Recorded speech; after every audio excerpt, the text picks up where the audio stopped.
Good morning, everybody. We're going to dive right into our presentation this morning, and we're so happy you all are here. One second. Sorry about that. I was getting my notes up front here. So thanks so much for joining us this morning. I'm Holly Ambiel. I'm Forefront's Senior Director of Policy and Government Affairs. And with us today are a couple of my teammates, Key Montgomery and Susie Lee, who are here to help support this event. They're my director colleagues, and I'm so grateful for their support this morning. And they also understand a lot of these issues and work with folks that are working on a lot of these issues related to GATA. And then, of course, we have our colleagues from the governor's office here, from GATA here, to who will be doing most of the talking, and I'll introduce them shortly. And then finally, this event is co-hosted by Illinois Partners for Human Service. So our dear friend Lauren Wright is here with us as well, and she'll be introducing herself to you also. So for those that are less familiar with Forefront, I just want to spend a moment reminding folks who Forefront is and why we're in this space, and why we care about GATA. And just give me a second. There we go. Got a little bit of a lag on the slide control here. So for those that are less familiar, Forefront is the state's nonprofit association. So we provide an array of services to our members, which include both grant makers of all types. So that's community foundations, private foundations, corporate foundations, family foundations, public foundations, and also advisors to the sector, as well as all types of operating nonprofits that run the gamut of service type in our state. And we are a statewide organization. We're trying to do better about reaching the whole state. So make sure you share these resources with folks that maybe live in more rural parts of the states that don't know us as well. And we also have a firm commitment to advancing racial equity in our state, and that shows up in every way possible, including our attempt to make sure that folks that typically haven't had as much ability to contract with the state are given the tools to do that and can become partners with the state and federal government if they'd like to. So have a policy program at Forefront in addition to all of the services we provide to our partners that just help them run their business. And so I run that program, and my colleague Lacey is not here today. She's enjoying some time off, but she and I comprise the policy team, and we're getting ready to add a third person to that team. So you can expect to see that job posting shortly. I'm trying to advance my slide here and having some trouble. I may need some help from Courtney. There we go. For some reason, it's just not wanting to let me do that. I'm going to try and go one further. As far as the policy program at Forefront, we work at the federal, state, and local level. And this slide shows some of our partners in that work. So at the federal level, we derive our policy agenda at the federal level through our strong partnerships with the four organizations at the top of this slide.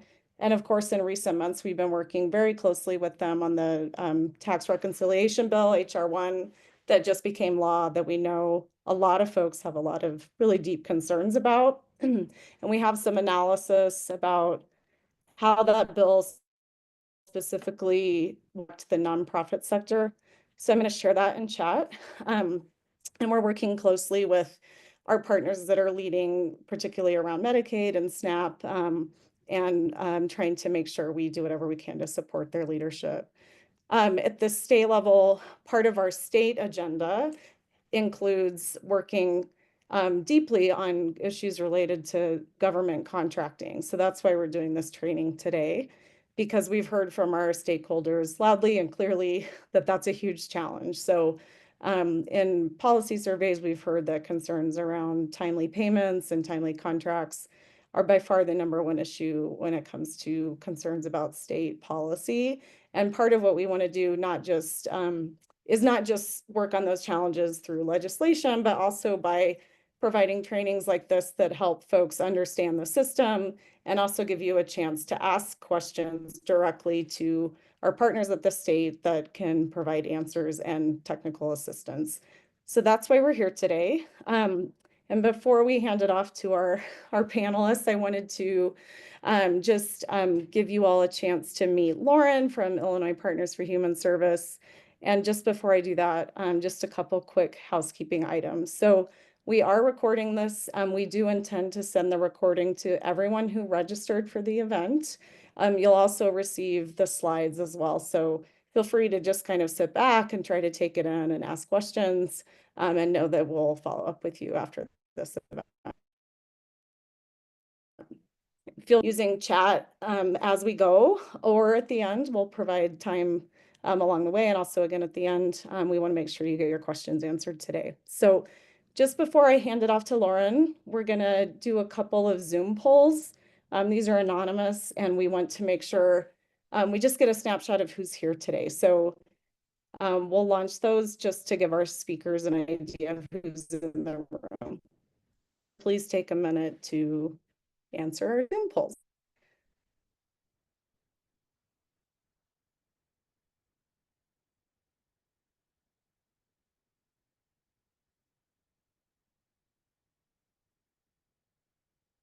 So we've got looking like mostly direct service providers in the room. The vast majority are receiving state funding. We've got kind of a broad array of state agency contracts represented, but primarily DHS.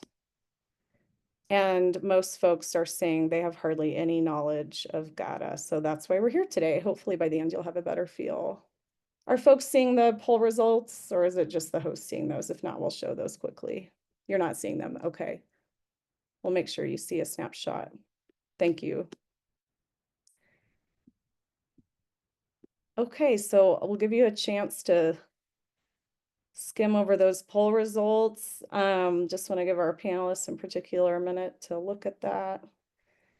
And then moving on, we're going to take a minute to hear from Lauren Wright.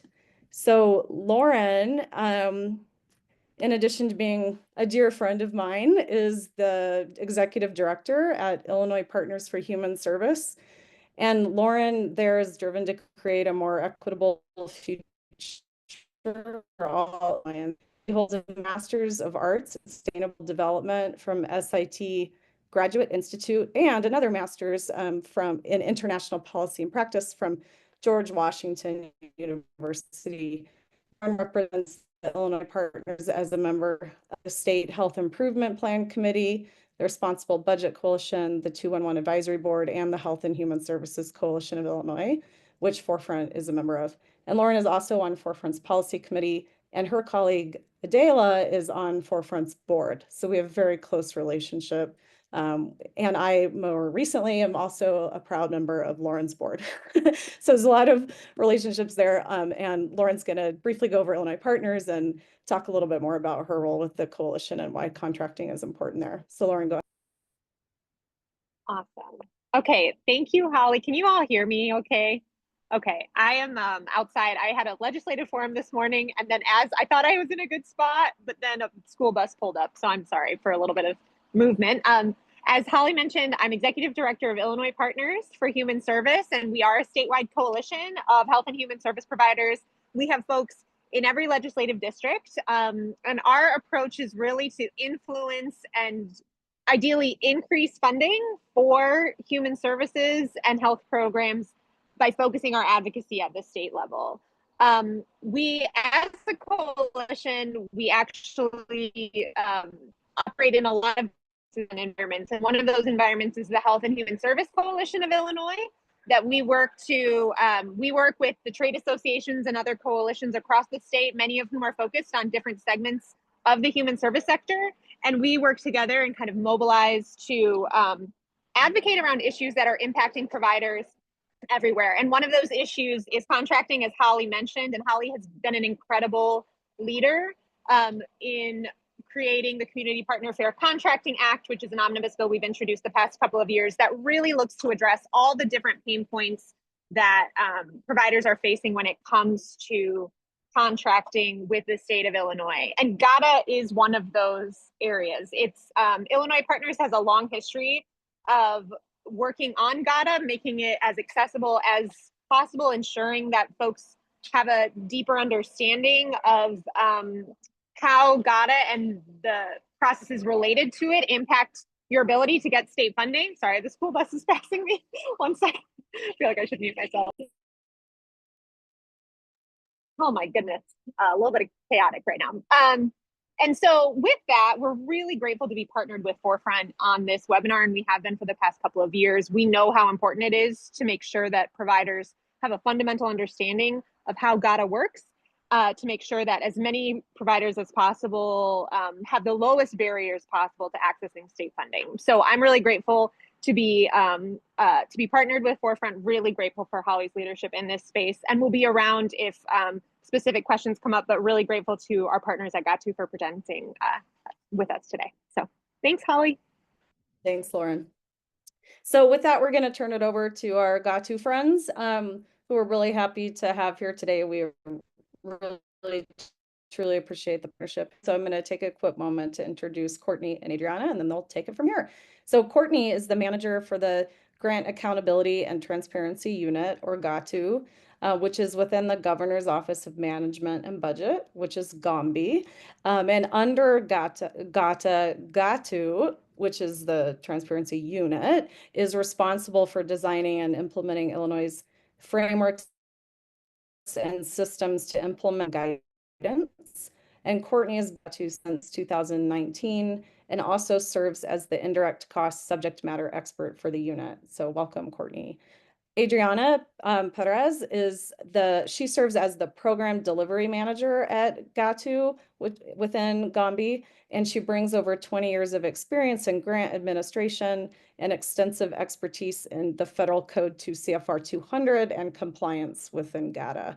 She has delivered technical assistance to grantees and state agencies and has developed training materials to promote consistent understanding of GATA requirements. So we're so happy to have you both here. And with that, I'll hand it off to you, and they're going to take over the slide deck and move us through this presentation. So as I said, feel free to ask questions as we go through each part of this, and we look forward to hearing from all of you. Please feel free to engage as much as you want. We run this as a meeting on purpose so that folks can be in conversation. So take it away, Courtney and Adriana. Thanks. Good morning. Thank you so much for having us today. We value the continued partnership that we have with Forefront and being able to reach and engage all of these potential applicants and grantees. Hey, this morning we are going to be going over the history of GATA, which is the Grant Accountability and Transparency Act. What potential applicants need to do in order to apply for funding, and then highlight our learning management platform that we have been developing. Finally, we will go over some updates to the GATA audit thresholds as a result of the revisions to CFR 200 that happened back in October of 2024, and how that impacts those GATA audit thresholds. As Holly said, we are open for questions throughout, or we can wait till the end, however everybody wants to do it. So we will go ahead and dive right in. All right, so just a little GATA 101. The state of Illinois heavily relies on our grants. They help with building and repairing statewide roads and infrastructure. Though the grant agreements with community-based organizations, not-for-profits, and others carry out those services and programs on behalf of the state. Grantees are delivering those essential services. You're reaching those most vulnerable citizens, including the development of children. Without you, we wouldn't be able to do as much as we can. Grantees also provide training and skill development for those entering the workforce. Essentially, our program and service success is directly related to the success of our grantees. We want you to be successful, and hopefully GATA and want GATA to help also encourage that uniformity, transparency, and that success of those programs. So how did we get here? Human service grantees reached out demanding consistent federally compliant requirements for all grants, regardless of the funding source, the organization, the state agency awarding the fund, etc. They wanted to simplify that process and remove redundancies. On top of that demand, these grantees publicized grant fraud and inadequate oversight of public funds drove the enactment of our GATA legislation. We became law under Governor Quinn in 2014, and that sunset was removed in 2018. At about essentially the same time in 2014, federal uniform guidance, which we refer to as uniform guidance 2 CFR 200, also went into effect in 2014. Some see that perception that we established federal requirements when in fact the federal requirements were there. We just adopted very quickly basically in alignment with the federal government.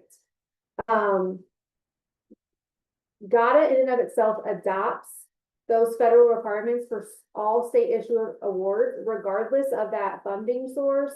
And it helps drive that transparency, accountability for all of the public funds, reducing that duplication of effort and redundant process at each state awarding agency and uniform, and making that a more centralized process.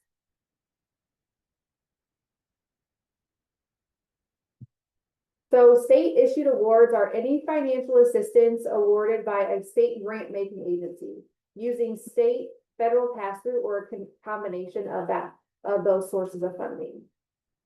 Here in the state, nearly 95% of our grant funds are administered by our eight grant making agencies that we have coined our GATA advisory agencies.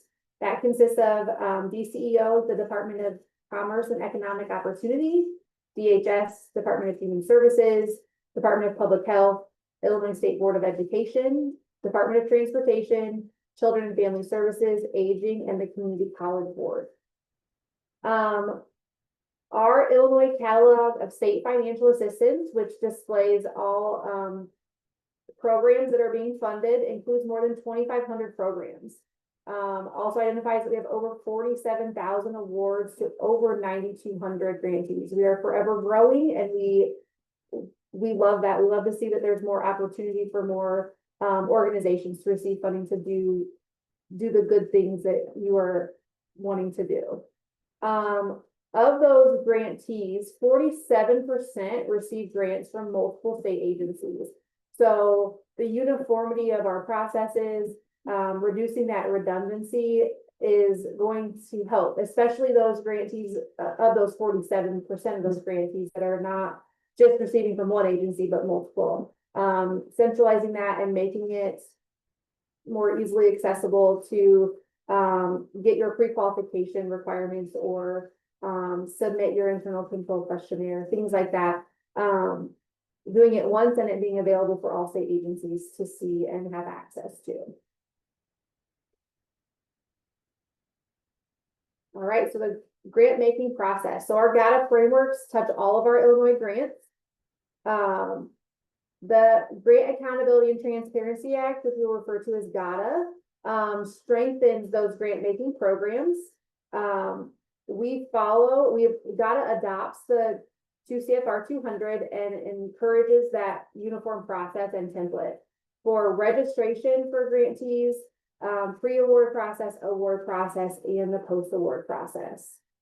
So we're going to look at the grant life cycle. Our frameworks are there to give grantees and the state agencies a roadmap for using those grant funds. We require we have the same requirements for all funding for our grantees, unless there are specific funding terms that require a little bit of uniqueness.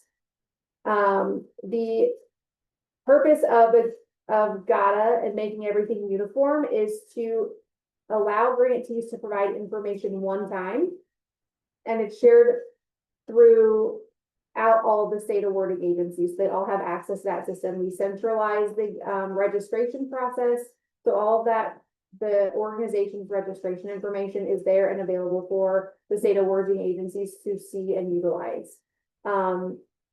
As you go through the pre-award process, you can see those funding opportunities in our centralized public-facing catalog of state financial assistance. You see where to submit those applications. We do the application review. Once it moves through award phase, there's the award decisions and notifications.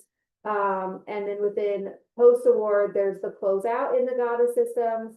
And then the centralized audit report review system, which is also accessed through the centralized place that then all state agencies can see and view and do what they need to do with that information. Pre-award is where we see those funding opportunities available for those applicants to review and then decide if you're going to apply for that funding. During this time, applicants will also work through their pre-qualification requirements and complete the internal control questionnaire. This is all done via our GATA grantee portal.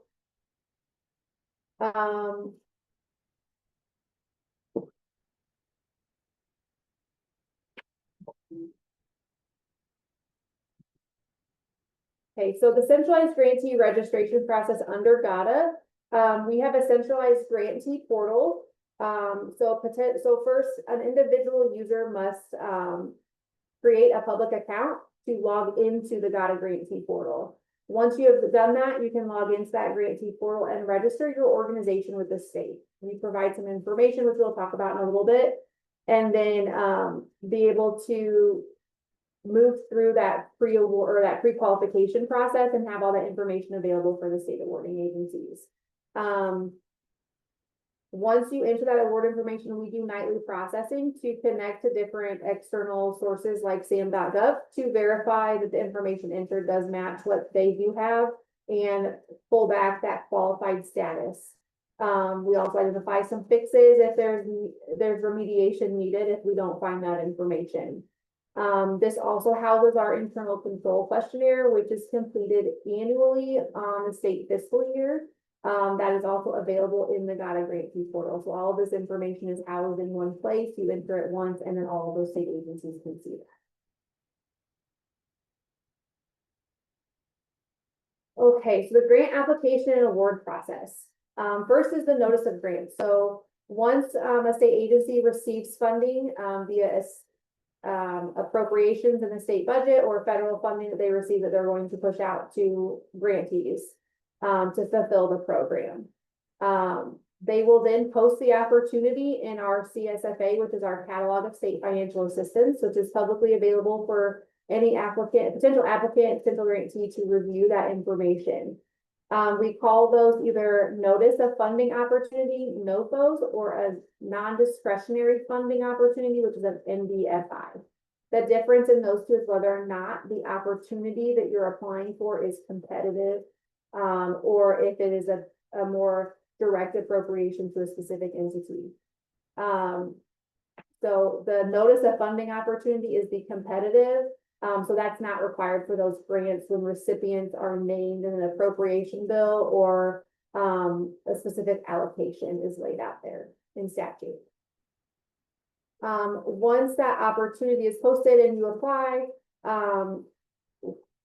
then we go through a merit review process. For competitive applications, those NOFOs, those are reviewed and evaluated by the awarding agency based on the program evaluation criteria. Non-competitive is a little bit different. Those non-discretionary funding information opportunities are more to get pertinent information for that program. And that's what's reviewed during that merit review process. For the award processing, first things first, your organization has to be pre-qualified in order to receive the award. So if you get through submitting your application and that merit review process, the state agency has decided that they want to award you those funds, they will check the GATA implementation website, which links to the grantee portal, to ensure that your organization is qualified to receive that grant agreement. If you are not qualified, you need to work to get that information up to date as quickly as possible. If you are qualified, you will receive a notice of that award to the winning grantee, which potentially identifies those terms of that grant award. During this process, you will work with your state awarding agency to come up with a uniform grant agreement and the requirements of that grant. This will also highlight your reporting requirements, audit, and closeout mandates.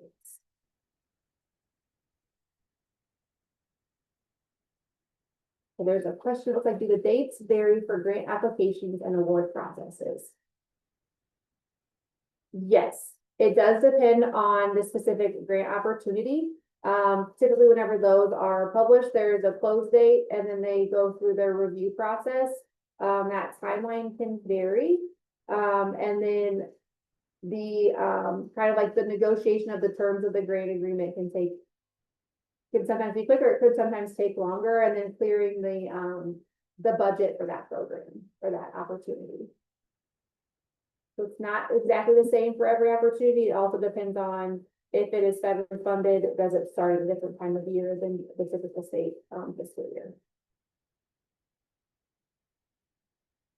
Cool. So once you are awarded, then we move into post-award, which is the implementing of the program, reporting, and closeout. To implement, we have to have that executed grant agreement. In order to have that executed grant agreement, the grantee has to be in that pre-qualified status. So once you have that grant agreement finalized, all the signatures are there, then the program services and the payments that grantee can begin. Noting that you need to follow those terms of the grant agreement. There are reporting requirements, and those are communicated within that grant agreement. So your performance measures and goals and your reporting frequency. Your performance must be measured in order to achieve those program goals and objectives. And your performance goals, indicators, and milestones that are within your grant agreement should be clear, so that way it's easily identified and measurable. Performance reporting frequency and content. Why do we need this? This helps the state awarding agency understand the recipient's progress. It helps us also identify promising practice among recipients and builds evidence and support for the awarding agency's program and the performance decisions. Typically your performance measures must relate to your financial reporting. So if you're submitting for reimbursement, there should be a performance report that supports the funds that you're requesting reimbursement of. Once all the program has ended and the term of the grant agreement has come to a close, you will move through to award closeout, and this is to determine if all applicable administrative actions and required work of the award have been completed.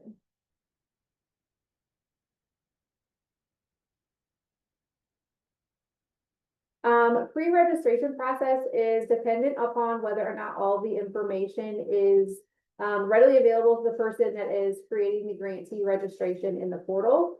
The act of creating the registration and entering information is very quick.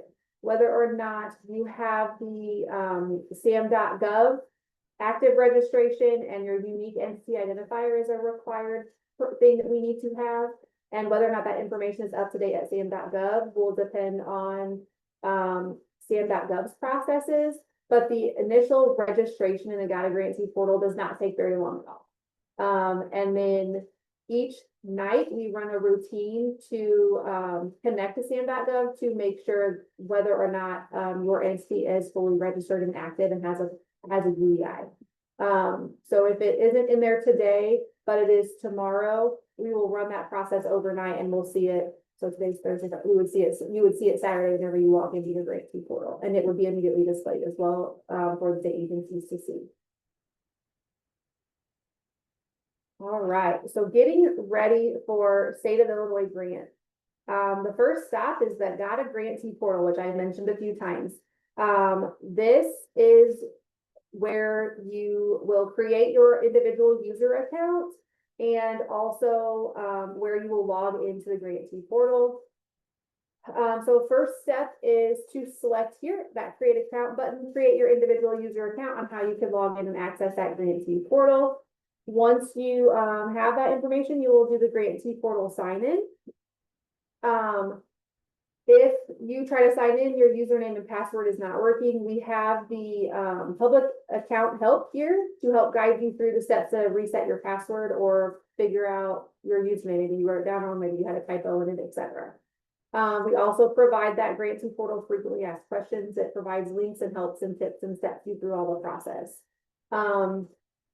I will put, whenever it shifts over to Adriana, I will put the grantee portal link in the chat. Bookmark this landing page here. Once you put the grantee portal sign in, don't bookmark that page. It can cause some errors. So bookmarking this main screen is the way to go, and then clicking that grantee portal sign in to get logged into that account. Okay. So your initial registration is required one time for your organization. So in order to do that, you will need to know your organization's name, address, your FEIN, your unique entity identifier, org type, a primary email, and a primary contact phone number, your Illinois Secretary of State file ID, if that is required, and what your fiscal year end date is. So that's the information that you will need whenever you first create your grantee registration. There's also a question at the very bottom where it says important. It says that you need to, I'm sorry, right above that. Does your organization have 2 or more years experience with Illinois grants? It's just a yes or a no. The important piece is your fiscal year end. That will help us whenever it comes to creating any audit reviews or connecting with SAM.gov that verifies that fiscal year end information as well. Okay, once you enter all that information, how do you know what your pre-qualification status is? Whenever you are in the grantee portal, as soon as you log in, you scroll down just a little bit, we'll have a big old box that says pre-qual status. It will tell you your status of whether it is good or not good. And then we have these remediation help boxes next to each option, which provide you helpful tips on where to go to fix the error. So if it's your SAM.gov account and it says not good, it will direct you to go to SAM.gov and verify that your organization, your entity is registered and active within their SAM.gov account. If you make updates and that system updates today, so say it's SAM.gov, it updates today, we would pull that information overnight and it will be reflected tomorrow whenever you log in. So that's how there is that little bit. It's not a real time, but it is an overnight pull.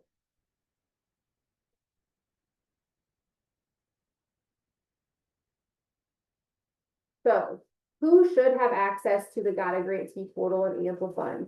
This is determined by your organization. So the applying organization must identify the individuals who will have access to the portal and the grant management system. We are working to get all of our agencies onto our statewide grant management system. It is named Amplifund. That access is also maintained in the GATA grantee portal. So we always suggest having more than one person have access to the GATA grantee portal. That way, if there's ever an issue or a struggle with somebody getting access, there's somebody else that can also get in there as well and do what needs to be done. You will have to first get your public account in the grantee portal, and that was back where it said create account on that screen previous. And you'll go through those steps and get yourself set up to log in. We do have a GATA new user guide out on our website. It's also linked in this presentation, and we can drop that link in chat as well. That will help you walk through the process and give step-by-step instructions and kind of gives a heads up of what information will be needed to anticipate whenever you first log in and set up your registration for your organization. Do the logins specifically need to be individuals, or can we use shared logins? These should be individual logins. We do not encourage or suggest shared logins. So making sure that those are individual would be very, very important. Courtney, there is a question just above that one I'm about, sorry. there's a question just above that one about logins in chat. I think it was probably related to the prior slide about where you report other funding or grants. Oh, hold on a second. And Natalie, I want to give you the opportunity to ask your question verbally if you want, because I want to make sure we understand what you're looking for here. What are the specific deadlines for each section of GATA registration? Are they on this in state fiscal or fiscal influence? Hi. Yes. Yes. So like each section, so like the specific deadline for the ICQ, the specific deadline for the pre-audit questionnaire, the specific deadline for the actual audit submission, and is it dependent on state fiscal year? Is it organization fiscal year? And the language on the site says something about like an example of the state fiscal year 2018 begins on July 1st, 2017 and runs through the end of June. And then that would be the 2018 ICQ. But when we're actually doing that submission process, are we looking at the complete previous fiscal year in alignment with the state fiscal year? Like, so all of that language is really confusing. So your ICQ, that is created and made available based on the state fiscal year. We typically have it out there a few months ahead of the start of the fiscal year. And it's available through the whole fiscal year. When you are answering that, that is answered for that organization at that current time. So based on where you sit at your organization as you go through those questions, what is the status of your organization at that time? It's kind of this is frozen in time right here, right now, today. And then it is utilized on that fiscal year's award. So the way we attach the ICQ is if it crosses a state fiscal year, we attach the ICQ that is has the most days. So because that would be the one that's most pertinent and applicable to that program. If the program runs on the state fiscal year, then the aligning fiscal year of the ICQ will be attached to that and be available for the agency to review and see. When it comes to the audit report review, that is dependent on your fiscal year end, and those are created, and then you are prompted within the grant fee portal with the exact due date as you move through the audit report review process. Cool, thank you. Absolutely.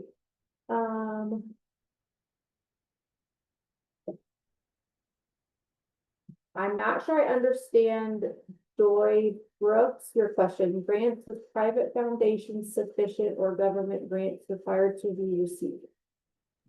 Could we get some clarity on that? Unless Adriana, if you understand what that is, I will have to let you go. I'm sorry, I was trying to, you had passed that slide and I guess I just didn't catch that, so never mind. Well, and Joy, I don't want to put words in your mouth here, but are you asking about what type of grants history are relevant when you're talking about prior funding? Yes. Okay, so do private foundation grants count essentially? I would say that any grants that you receive would be considered in, are we talking the ICQ? The internal control questionnaire. Oh, for the 2 years of grant experience, yes, I would say that any grant experience is applicable there. Thank you. Mm-hmm. Okay.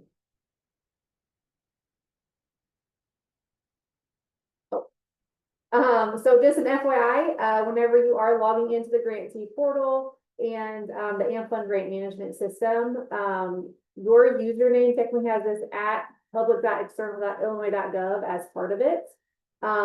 Whenever you're logging in, you don't actually have to add that to your username, or the system will automatically calculate that at etc. onto your username for you. So just wanting to let you know, this is also not an email, so don't this is just a username, and then it just has that on there as identifying that it is a public external account. Okay, So how do we manage user access? So if there's multiple people that need access to the GATA grantee portal, how do I manage that?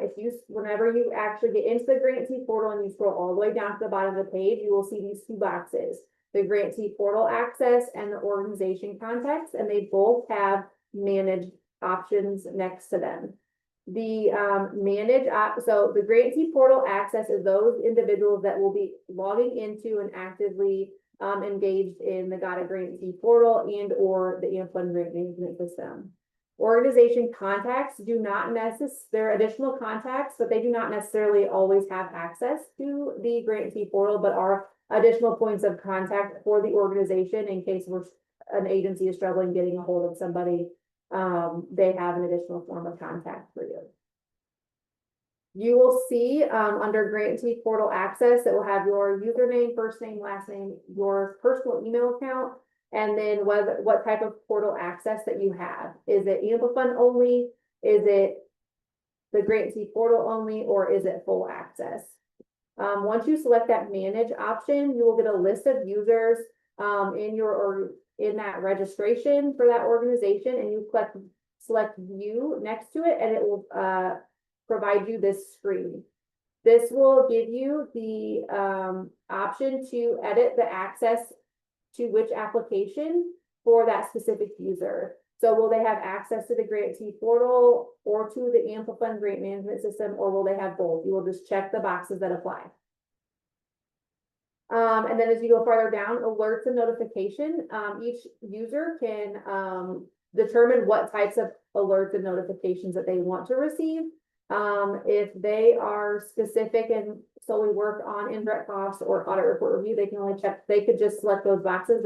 They're not concerned with the pre-qualification or ICQ. Somebody else is responsible for that.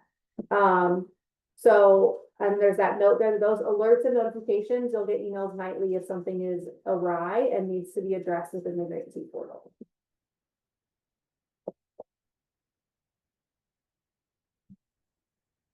And I believe, Adriana, this is where I'll hand it over to you. Yes, thank you, Courtney. And I see from the chat, there's questions about where to find funding opportunities. I always start this part with show me the money, right? We want to see where can I see the opportunities to actually apply for grants? How much time do I have? There's so many questions that are surrounding finding the opportunities. What am I eligible for? All of that is available through the GATA website. And thank you, Holly, for sharing the GATA website. And I even see that there have been a couple of people that have said that they've already subscribed. So when you go to the site, you're going to see on the bottom, it says to subscribe to a weekly mailing list. You will see that you could subscribe and receive the notifications. So the notifications for new funding opportunities. So Courtney, if you go to the click next, you're going to see there that there's you would be able to click to see those opportunities. Those are constantly being updated. And then within the next part, you're going to see that you're in the, Courtney, if you click next, to subscribe is right where we're talking about there. So if you go in the next slide, once you see that part of the opportunities that are posted, there's important things that you should be able to see or be able to identify. One of the newer things is the green box that is GMS. So GMS basically means that these are opportunities that are posted within Amplifund. Amplifund, again, being the grant management system. So the important thing about this distinction of this box is going back to what Courtney just reviewed, is who has access to what. And this is where when many of our grantees and applicants are excited about an opportunity. They click through it, then they realize that there is a block, and it says cannot access, must see an administrator. Right away, one of the first things that our applicants think about is, who's the administrator? Do I contact Get You? Do I contact the agency? And the first thing you need to do is take a breath and contact the people within your own agency, because the people within your own agency are the ones who give you that access. Remember that screen that said Amplifund only or both? That is where you need to start. So communication within your organization is the first step. So saying, hey, I saw this opportunity that our agency would benefit from. I could start filling out the application, but I need access. So that's when within the site, you will, within the GATA grantee portal, is where you will be able to get that and access. So always taking a breath is always the first step, because we get so excited and then we don't realize, and we just find ourselves under a lot of pressure. So there's a lot of information that one can gain from this. And a lot of it is, how long are these opportunities actually posted for? Well, for competitive opportunities, otherwise known as NOFOs, there's a requirement that the states must post for a minimum of 30 days. So that means that when you get the email, when you receive the email notification and you read through it, if you click on that hyperlink, you're going to be able to see a brief description of what that opportunity is for, what are the things that you could, who is eligible. That's always the first thing you want to see. Is my entity, is my organization eligible to apply? Do I meet the basic requirements? Sometimes they require for you to have a 501c3. Sometimes they require for you to offer a program within a specific zip code. Does my entity serve within that area? If it doesn't, it's okay. We move on to the next opportunity. So, but being able to understand, again, taking a pause, breathing. I will tell you that I am very much of an old school. I like printing things. I like reading it, putting it under my pillow, hoping osmosis will kick in.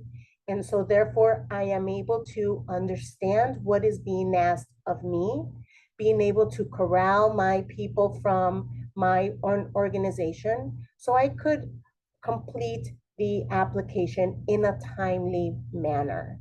Because sometimes we may not realize that the opportunity has been posted for a while.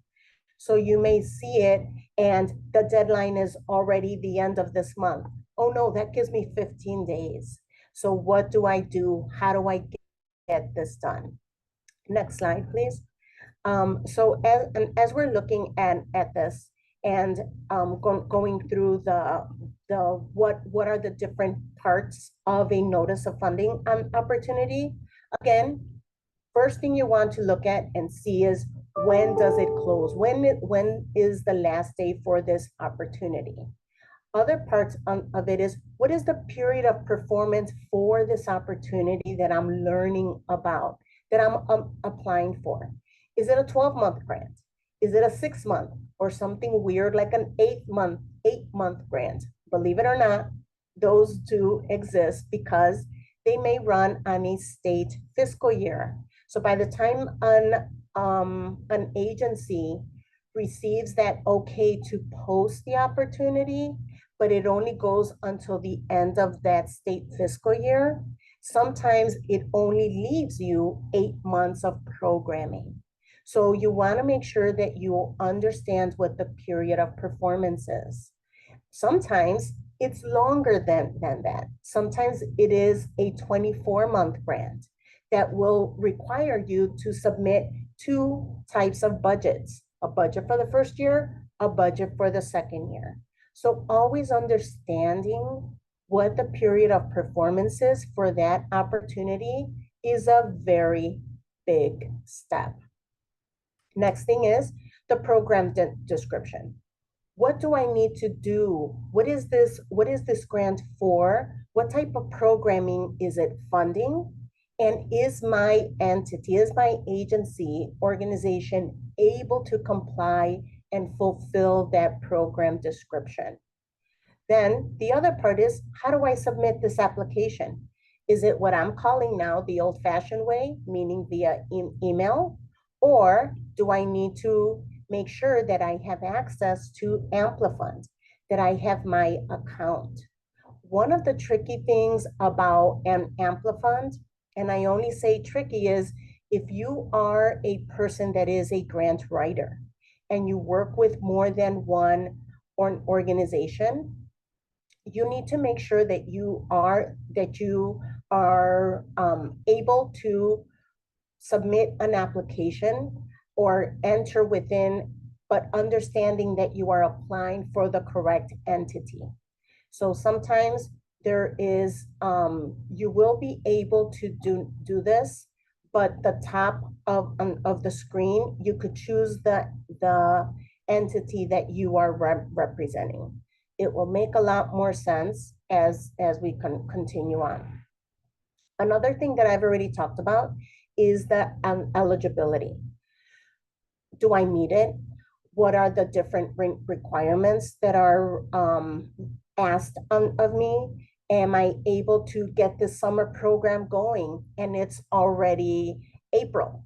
You know, am I able to do all of these other types of requests that this program is for? And I see a question about able to walk through a sample grant opportunity. I will do one better, and I will show you in a little bit about the GATA learning management system that we have in place that will guide you through the different types of scenarios, all of the stages of a grant cycle, coming from pre-award, which is what we're talking about now, to the awarding process, understanding what that agreement is, to even what do I do? I receive this grant, now what do I do? How do I make sure that I'm properly reporting, that I am properly saving my receipts and submitting so I remain compliant with all of the rules that I signed up for? So that's those are things that I'm going to talk about in just a little bit. But as you are reviewing the notice of funding opportunity, you also want to make sure that you are reviewing the application. That's where I'm talking about making sure that you are applying under the correct entity. So if you have access to multiple grantee portals, this would apply to you. If I'm already losing you and you're like, you know what, I only have one, count yourself lucky, you only have one entity, but so this makes your focus a little bit more clear. Looking at the mandatory forms, depending on the type of application, or actually the type of program that you are applying for, some of them are federal programs. The federal programs require additional paperwork, additional requirements, an EEOP. Maybe you need proof for different types of, if you are a religious organization. So there are different things that are being required. So making sure that you're looking at those mandatory forms and creating an electronic folder, save a copy of those in a PDF, put them in that folder so they're ready for you when you need to upload them, when you need to submit them. And then, of course, looking at the funding information. What are the requirements that are being asked of me? Do I need to request that indirect cost rate? How will I manage that? What are the different types of funding restrictions that I need to comply with? So there's a lot of information within that notice of funding opportunity. So it just requires a space for you to read through it, to make sure that you are able to fulfill those requirements. Next slide. So as we're looking at this, there's always that part about, well, if I have questions, who do I contact? Sometimes I'm filling out this notice of funding opportunity, but I don't know where I should direct my question. Within each opportunity, there is a question submission information. They should have an email that is available to you where you would be submitting your questions. And also as a requirement, the agencies must post the question that is being asked and the response. So if you look at that within that attachment, maybe someone has already asked the question that you're asking. You may want to look at that Q&A and then read through it and see, okay, they asked that question. I don't need to ask it. I got my answer right away. Because sometimes the agencies wait until a specific day to post their questions and responses. And all of that information is available to you. So this is one of the most frequently asked questions for us regarding notice of funding opportunity is, who do I ask if I have questions about these? I do want to emphasize that since these are competitive grants, you cannot ask specific questions like, hey, my entity is doing XYZ. Do I qualify? Do I fit? They may not be able to answer specific questions, but they could answer general questions. So just making sure that you are aware of the type of questions. And they will tell you. They will say, sorry, this question is a little too specific. We are not able to answer that. I'm gonna just pause here and see if there's any questions that I have missed.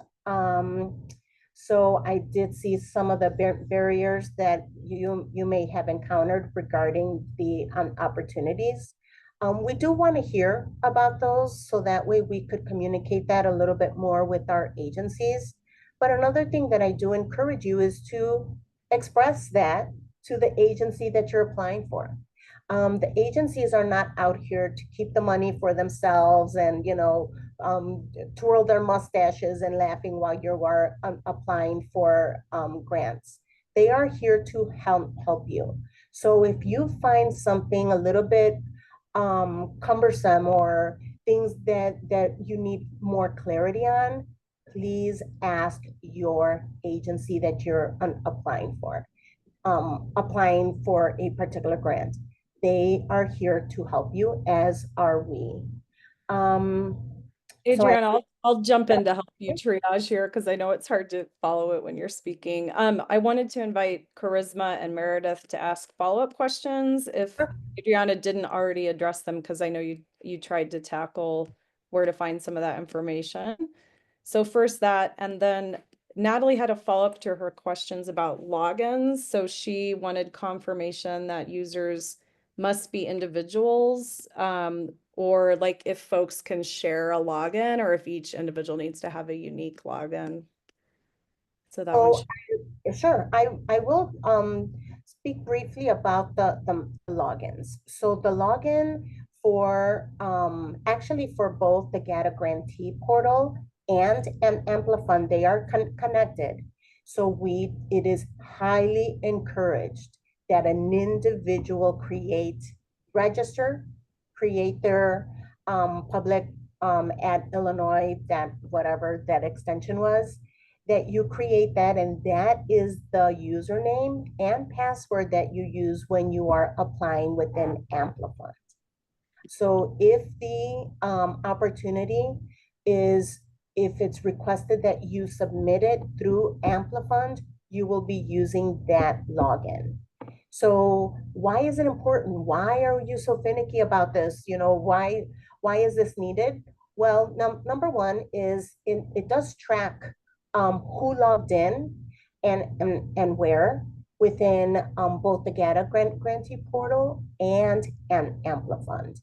And also, it just creates a better tracking for you for auditing purposes, for whatever type of purpose is needed. It is encouraged that you use your business email. Don't try to use your Yahoo or a Hotmail unless that is your business email.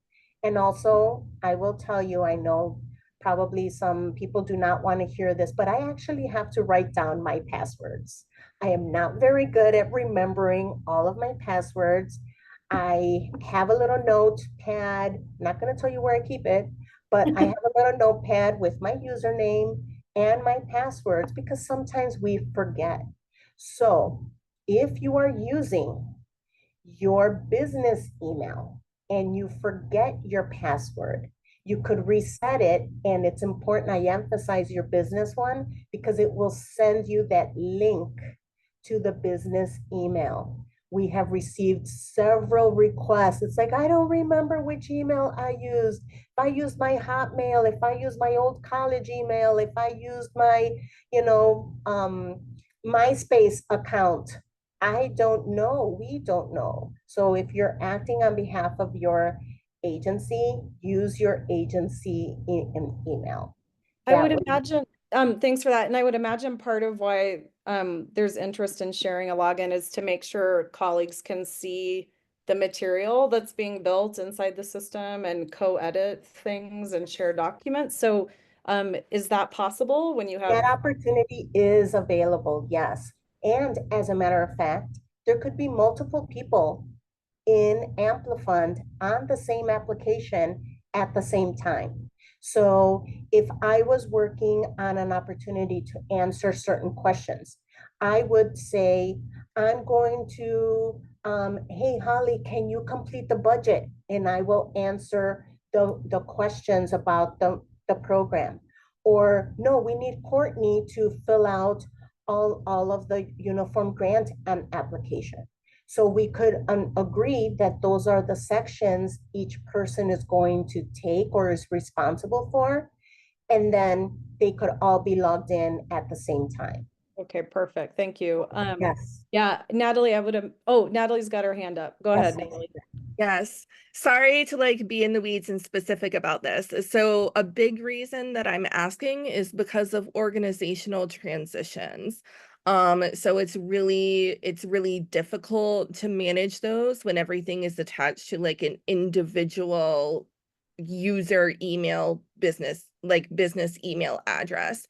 And so I'm not necessarily I understand it's best to have it attached to individuals, but I'm talking about email addresses where instead of just Natalie at, it would be CEO at or finance at or something like that. And we do have an encrypted password management database, and there may only be one person using those departmental email addresses at a time.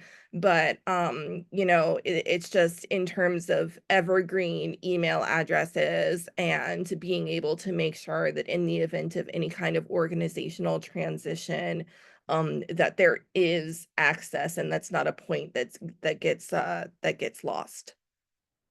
Yeah, for that, so shared emails is how we refer to it. So within shared emails, just like the one that we're seeing on the screen, that is a shared email where the person would submit questions, right? And there's different people that have access to that email. Can a user then create a user ID using cja.cs, whatever that says? The short answer is yes. Is it recommended? No. Is there things for your anticipate transitions and things of that sort? it is best to have it within, still having it under that specific person.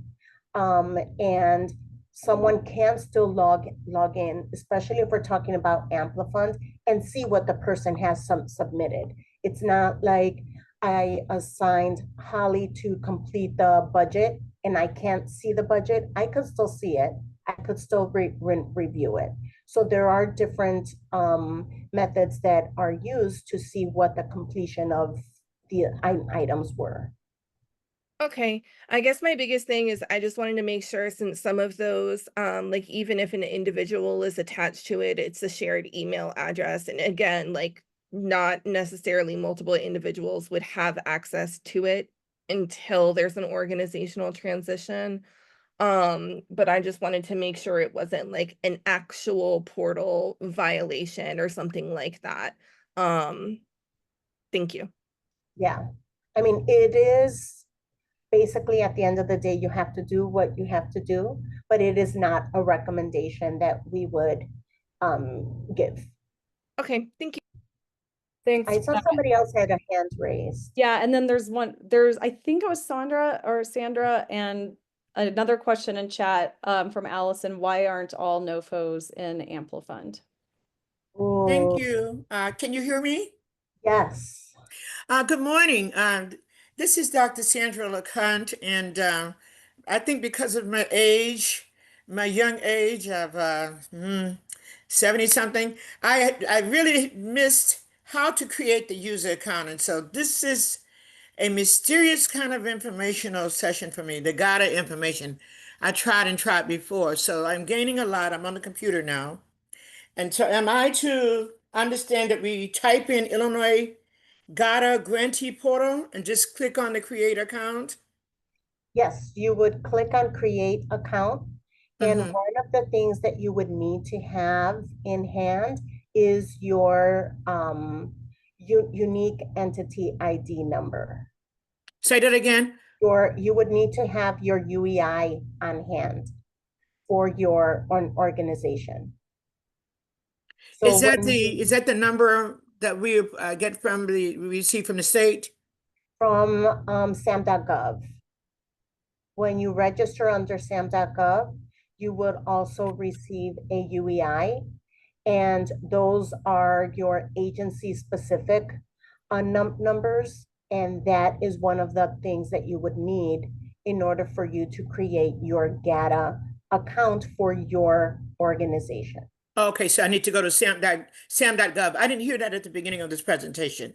Yes, and I believe Holly even included a link to that. Oh, good. We Okay. also have a link to a GATA new user manual, and that one will show you all of the steps that you would need to take. Again, you could print it. I'm a big printer. So you could print it, you could look at it, or have it open side by side and scrolling as you're looking at the PDF document and following along. Is sam.gov easy to navigate? I don't remember that being so easy to navigate. I think that's kind of challenging, isn't it? I believe that they have modified it to make it a Okay. little bit more user-friendly because they heard a lot of people had some of the same issues. So, but there are certain requirements that are needed as you register within SAM. Thank you. You're welcome. There was another person that had a hand raised. All right, I like this interaction. Thank you. So as we look at this, and I was able to click on the slides. Thank you, Courtney, gave me access to that. So the question that somebody asked was, why don't more agencies use Amplifund? I want you to tell everyone that they should be using Amplifund. Some of our agencies are a little bit slower to implement Amplifund because they are larger in agency and they need to train several of their staff to use it because it will become their grant management system. But for you, this is something that we have heard from our applicants and grantees that it is a lot easier. There are some basic items that just by logging in, they're already auto-populated, like the name of your organization, your UEI number. All of these things come from what you have already done within the GATA grantee portal, and it is connected to you. That's why I tell you that you need to make sure you're using the same user ID and password, because it'll link you when you go into Amplifund.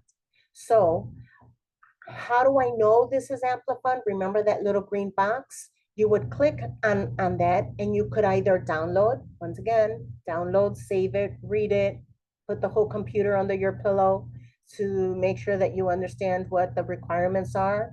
And then when you're ready, the next day, refresh and ready to apply. When you are ready and you click apply, you will be able to, I went a little too far. You will be able to enter within the Amplifund system, complete the different sections, and there's different things that you should, again, take a breath, have a cup of tea right next to you, because some of this is a little bit of a longer journey for us, and making sure that you may want to read through what the questions are so you are ready. Maybe you want to have that ready in a Word document, so you're copying and pasting things over. Some items you could complete already within an Amplifund. The whole part of it is that you want to make sure that you are saving often. So you want to save and come back to it later. Maybe there's a question there that you're like, you know what, I don't know if I'm answering this right. So maybe I want to tag Holly in and ask her if she could go into this section. Remember, you're able to, different people can log in and look at that same application. So there are different things that you want to do. Maybe you want to save and continue, or simply mark it as complete. I'm good. I know what this is, what I should be answering, and you mark it as complete. So these are things that, some of the things that you want to make sure you know about an Amplifund. Some of us are still a little bit more partial to the old-fashioned way of emailing, but you want to make sure that the notice of funding opportunity is either inside Amplifund or outside. So you do not have the option of like, well, this says that it's Amplifund, but I still like the old fashioned, so I'm going to email it. No, it will not be reviewed. It will not be accepted. So you want to make sure that you are completing the opportunity, the application, with as requested by that agency. I'll pause here again to see if there's anybody that wants to ask a question as I'm reading through some of it. I think we missed the one earlier about why aren't all NOFOs in Amplifund? And then there's another one about Amplifund. But once you tackle that while I organize myself here. Yeah, so I did answer the one about why aren't they all, and I said you want to make sure that you tell your agencies that they need to jump on the Amplifund wagon. But some of them are trying right now, but there's a lot of staff that they need to train to use it, to make sure that they are learning it so they could then help you through the process. Sorry, I missed that. You're fine. It takes a little bit of time for agencies. Okay, so they're all working on it. Okay, Yeah. and then somebody asked, we have an Amplifund account. Does that mean we're also registered in GATA? It's the opposite. If you have a GATA account, you're already registered in Amplifund. So what you would need to do is follow the Amplifund link. There's even one in the GATA site. If it says, there's one that says Amplifund, you could click on that and it'll take you to that page where you can even test it and see if you could log in. So, but remember, you're using the username and you're going public. So there's different options. So you're using public, and then you're typing in the same username that you will use when you log into the GATA grantee portal, and the same password. If you forget your password, you lost your little piece of paper, like I probably will, you lose it with your password and you need to reset it, go back into the GATA site, look at it, reset it, and then go back in. So all of it, I know we get nervous because this is money, this is something for my community.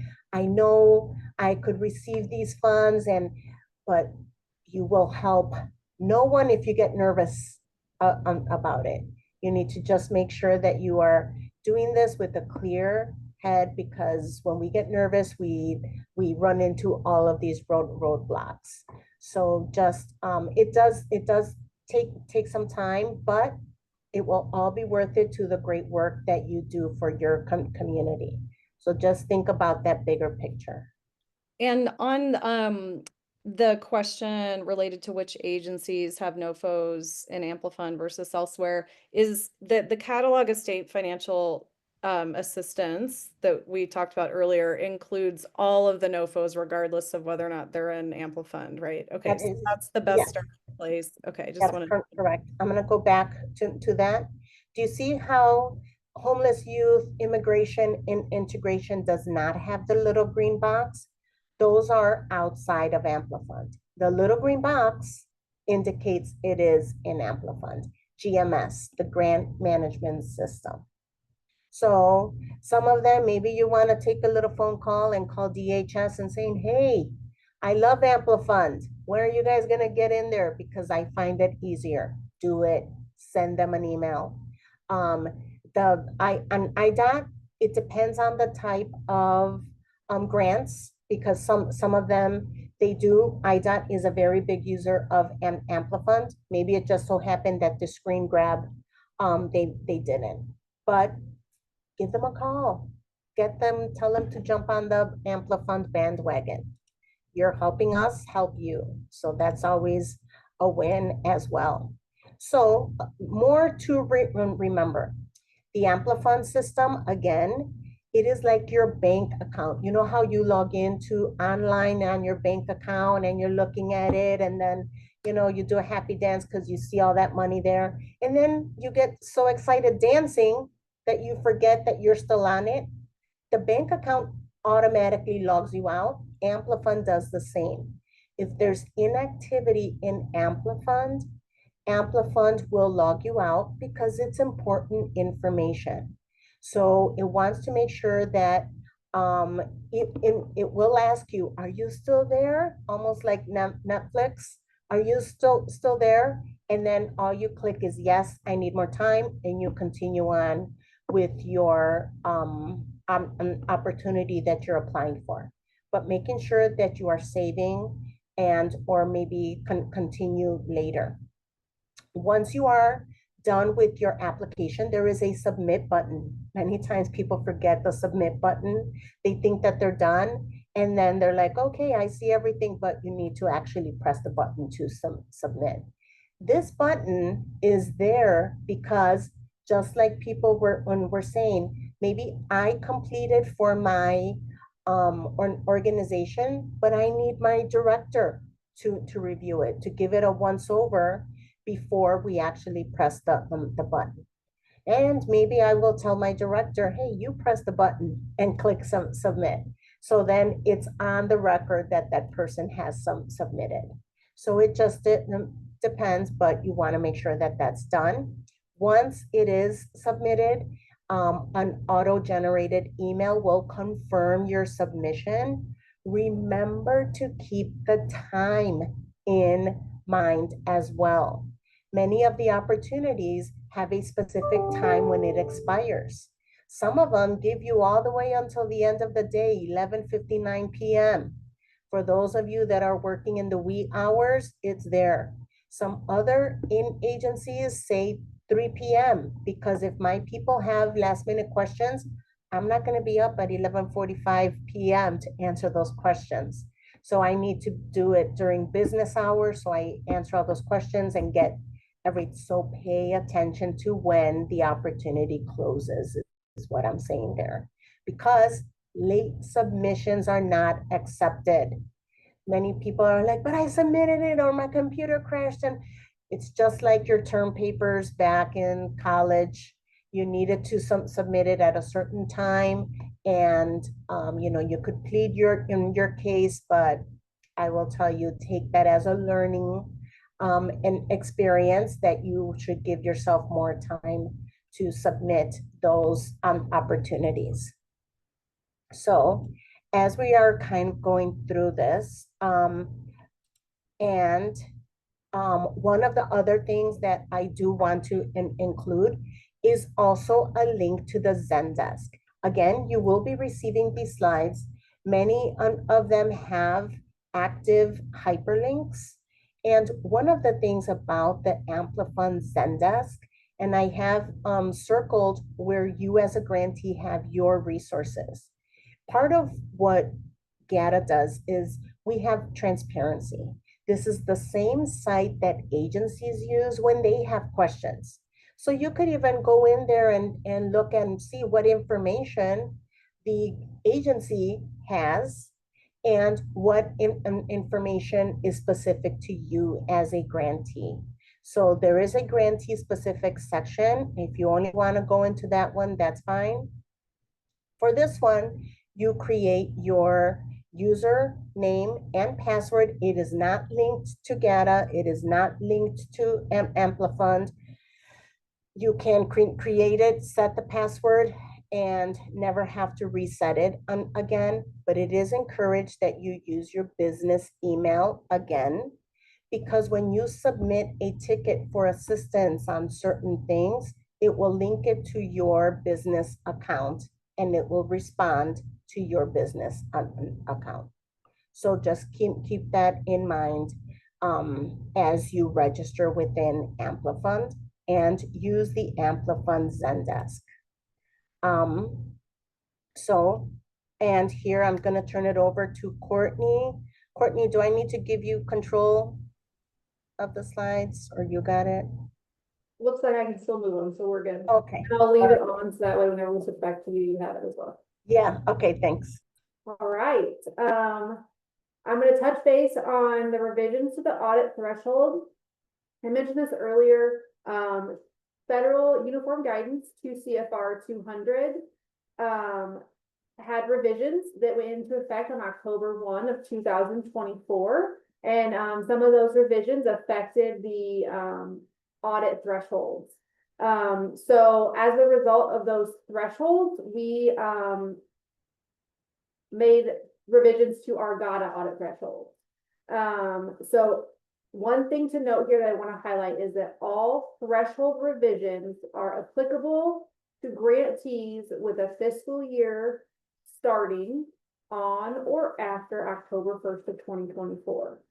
That is where these changes go into effect. If your fiscal year started before October 1 of 2024, the current or the prior thresholds remain in effect. This is for fiscal years that start on or after October 1st of 2024.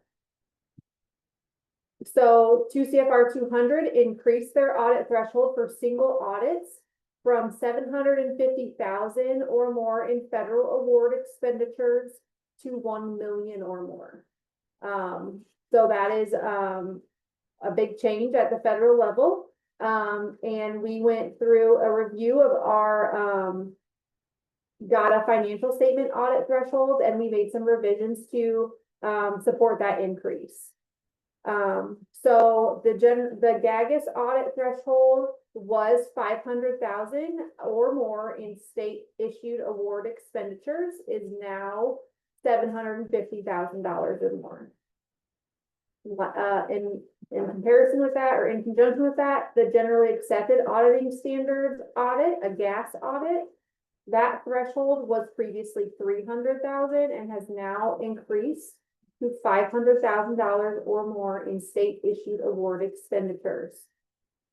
In addition, 2 CFR 200 increased the threshold for program specific audits for for-profit awardees to align with the single audit threshold and increase that from 750,000 to $1 million.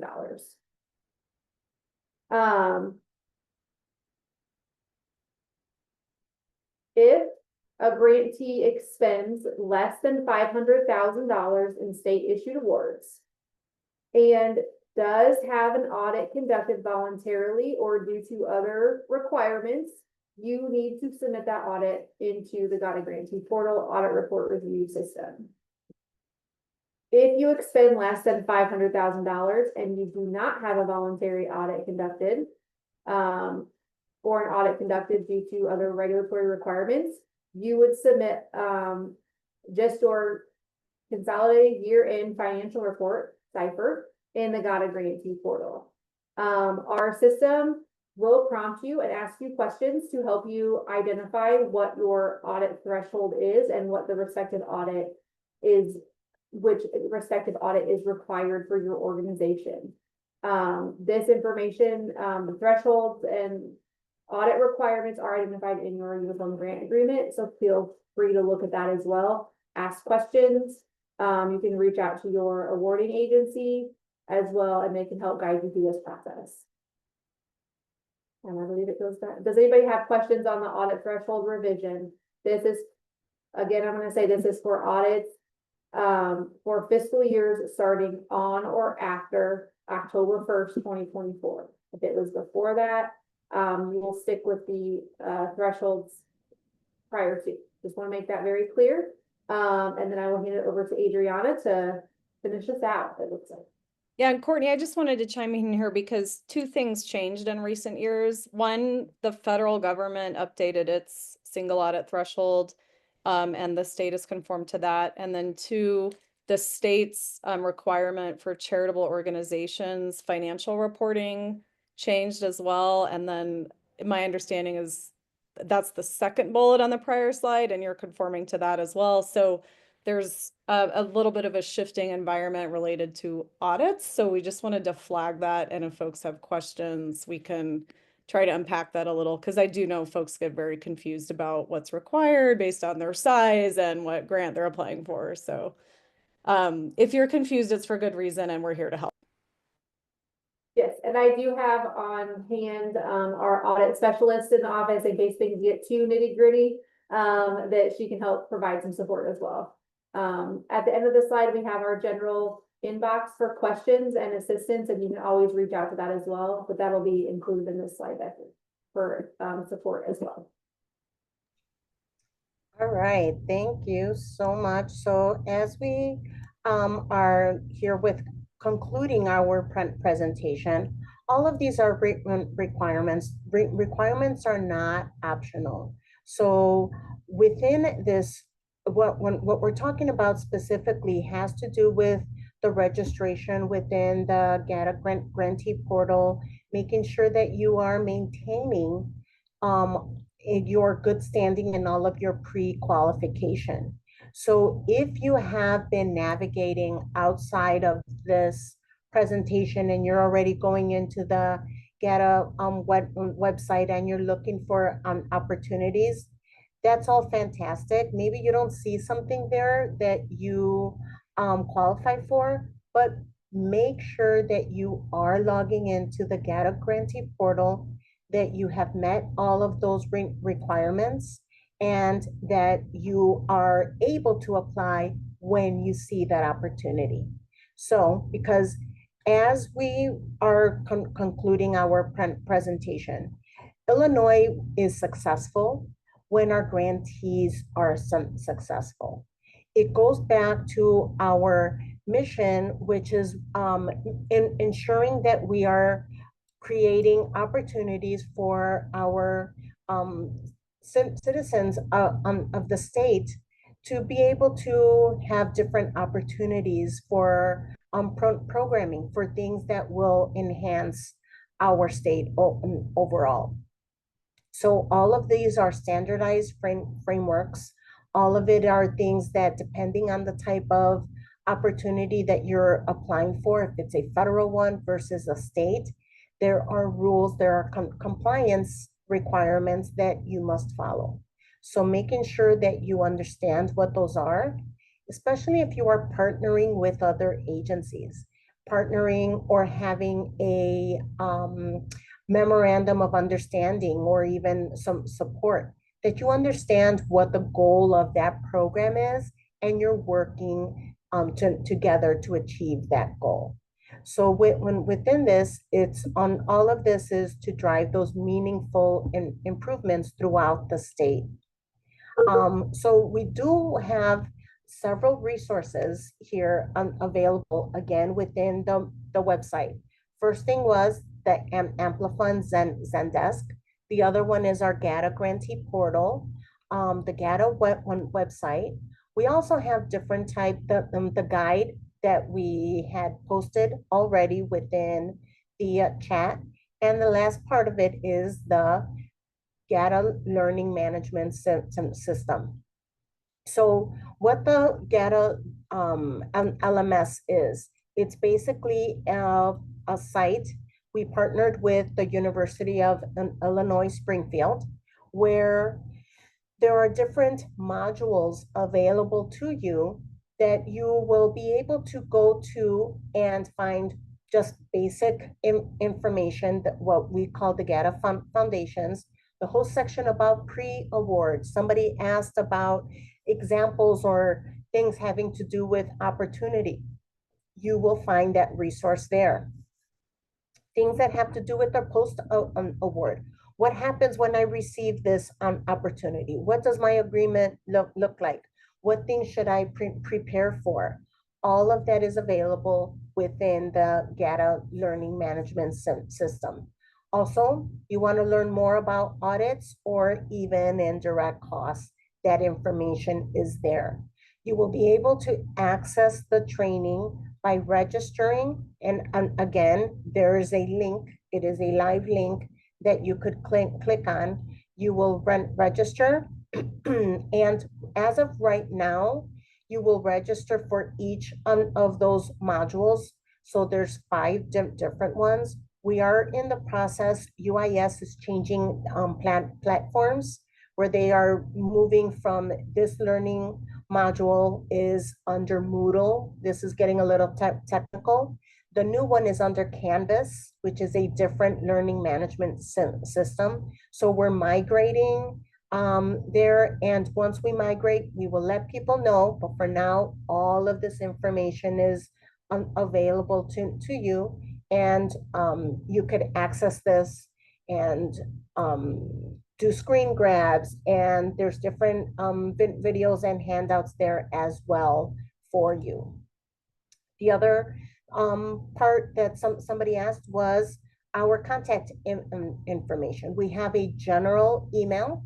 The general email is for anything, everything related to GATA is omb.gata@illinois.gov.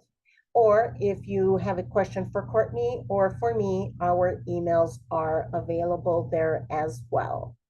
And this will lead us to any more questions, general questions. I provided the contact list. Vaughn, I was ahead of you for that, so I hope I answered questions. Anyone else that has any specific questions or want me to go back to? Yeah, I see one. I'm not sure we've tackled, but it's possible that if an organization receives 3 different grants from one agency, would all 3 uniform grant agreements be available and at what point they received? Yeah. Okay. So if you receive 3 different grants from one agency, would all 3 uniform grant agreements be available in GATA, and at what point then? So since there are 3 different types of programs, it will more than likely have 3 different types, 3 different grant agreements. Why? Because the goal for each, the purpose for each of those opportunities is separate. And therefore they have different requirements. Maybe they're on a different period of performance. Maybe there's different types of programming or eligibility requirements. So they would have separate agreements, but for the most part, they will have they should all be using the standard uniform grant agreement with the different sections that would be specific to that purpose, to that program. So I've came from an agency where we had one entity had 5 different grant agreements with us for under even one program. So for an example, the Victims of Crime Act, there were different programs under that that could be funded, but so each of them had different purpose in areas. So therefore it would require different applications. Do I wish it could be easier? Yes, but we need to understand what the purpose of that program is.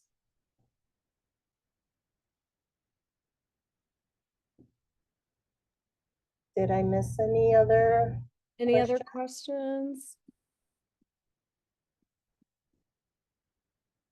I'm double checking, but you've both done a great job keeping up as we go. And we will be sharing, again, we'll be sharing the recording, and the chat will be visible in that recording. So you'll have all that. And then we're also going to include the links that have been shared in a cover email that includes the recording and other resources. So stay tuned for that. Terry is asking, how do I correct an email that was put in GATA for people to have access? What do you mean by people to have access? Yeah, Terry, we may need you to clarify your question verbally if possible.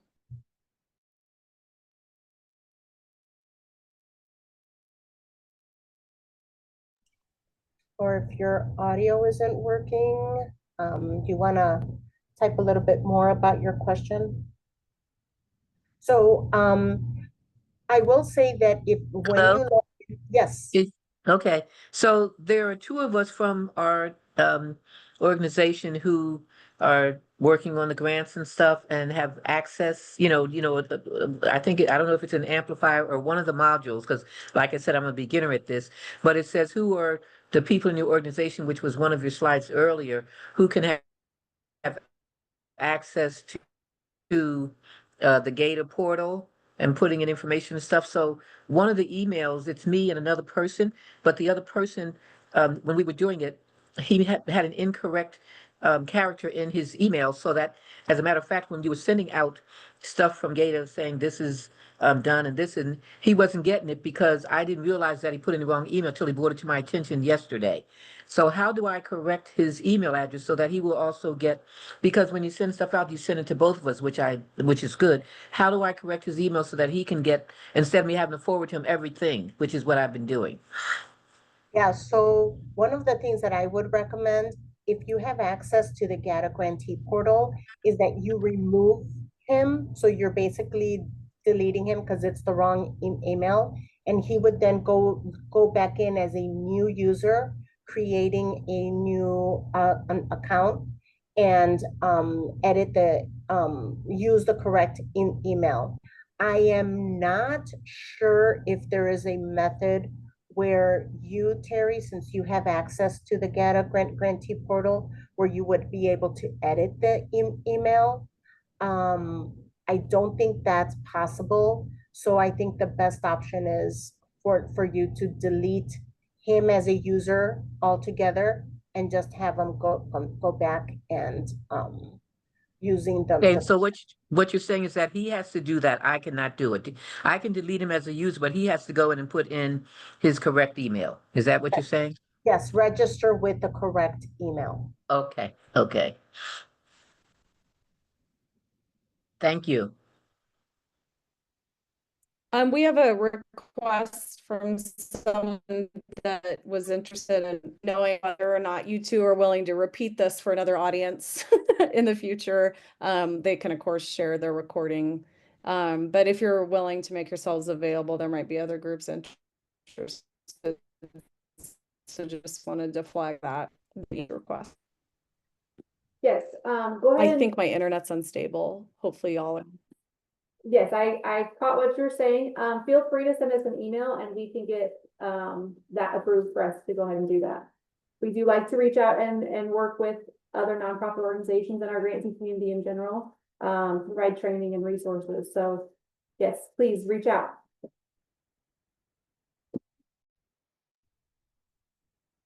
Well, we're about to the, someone's asking where your email addresses were found. Are they elsewhere in the deck? Well, I don't remember. Okay, so when you get the deck, you will have that. And if, oh, there we go.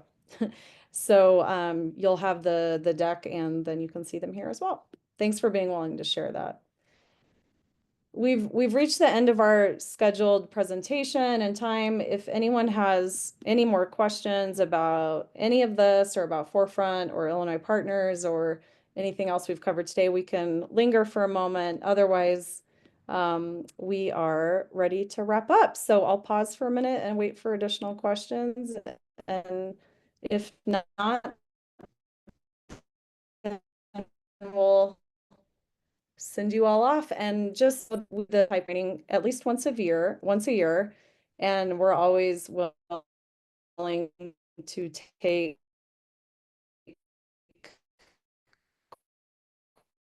questions in between. So if you're getting lots of praise in chat. Thank you very much for having us. We appreciate it.